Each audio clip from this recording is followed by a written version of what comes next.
और ब्रेक के बाद आप सभी का 23 के तलस्म में एक बार फिर से स्वागत है। और अब बात करेंगे छत्तीसगढ़ में हो रही धान पर सियासत की। तो आपको बता दें कि धान अब छत्तीसगढ़ में एक बार फिर से सियासत का केंद्र बनी हुई है, जहां बीते दिनों बीजेपी किसान मोर्चा की बड़ी बैठक हुई थी और बीजेपी प्रदेश कार्यालय कुशाभाऊ ठाकरे परिसर में यह बैठक आयोजित की गई थी। बैठक के बाद बीजेपी किसान मोर्चा के राष्ट्रीय अध्यक्ष राजकुमार चाहर ने धान के मुद्दे को लेकर मुख्यमंत्री भूपेश बघेल ने खुली चर्चा की और चुनौती दी है। देखिए एक रिपोर्ट। छत्तीसगढ़ किसानों का प्रदेश है। प्रदेश में जब भी चुनाव होते हैं तो किसान केंद्र बिंदु होते हैं, चाहे किसानों की कर्ज माफी हो या धान खरीदे। हर बार प्रदेश में चुनावी मुद्दे के रूप में उभरता है। छत्तीसगढ़ में कांग्रेस की सरकार किसानों की कर्ज माफी के साथ ही किसानों को फायदा पहुंचाने के लिए काम कर रही है।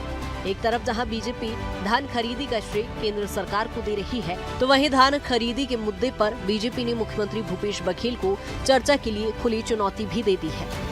सांसद होने के नाते चुनौती देता हूं, भारतीय जनता पार्टी के किसान मोर्चा के अध्यक्ष के नाते भी चुनौती देता हूं कि वो ये झूठ बोलना बंद करें। आप विधानसभा के अंदर सब जगह लोगों को खुद ही बोलते हैं कि 12,000 करोड़ रुपए हमने दिया है, बाकी केंद्र की सरकार से ऐसा।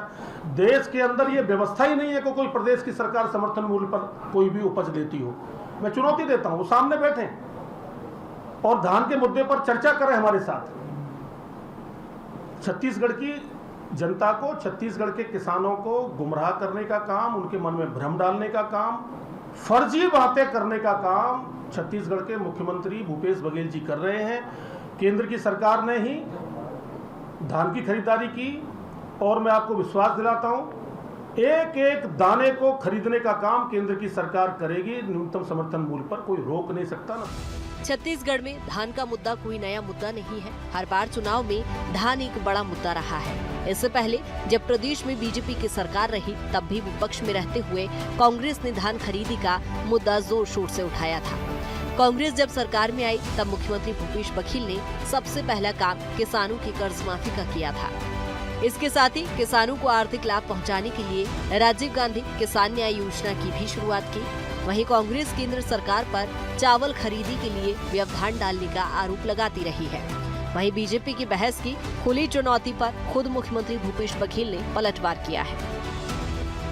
ये लोग बार बार कह रहे हैं कि केंद्र सरकार धान खरीदती है।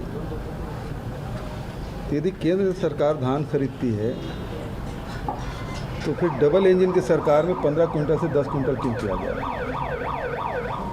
दूसरी बात यह है कि 2013-14 में सर्वाधिक धान खरीदे थे पिछली सरकार में, लेकिन उसके बाद घटते गया और 55 लाख मीट्रिक टन तक आ गया।